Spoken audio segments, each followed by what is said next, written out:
যারা মিলাদুন্নবী মানে না এরা রসুলের দুশমন।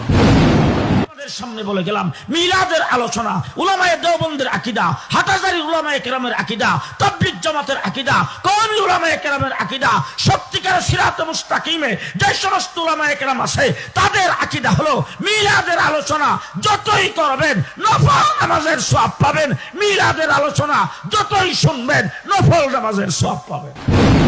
সমগ্র সৃষ্টি খুশি ছিল, সমগ্র সৃষ্টি ফেরেশতারা গলা লাগাইতেছিল আর সুসংবাদ দিতেছিল দুজাহানের বাদশা জমিনে না পা দিয়া দিছে। আজকে দুজাহানের বাদশা জমিনে পা দিছে, জমিন পর্যন্ত খুশিতে নাচতে ছিল। দুজাহানের বাদশা আমার পিঠে পা দিয়া দিছে।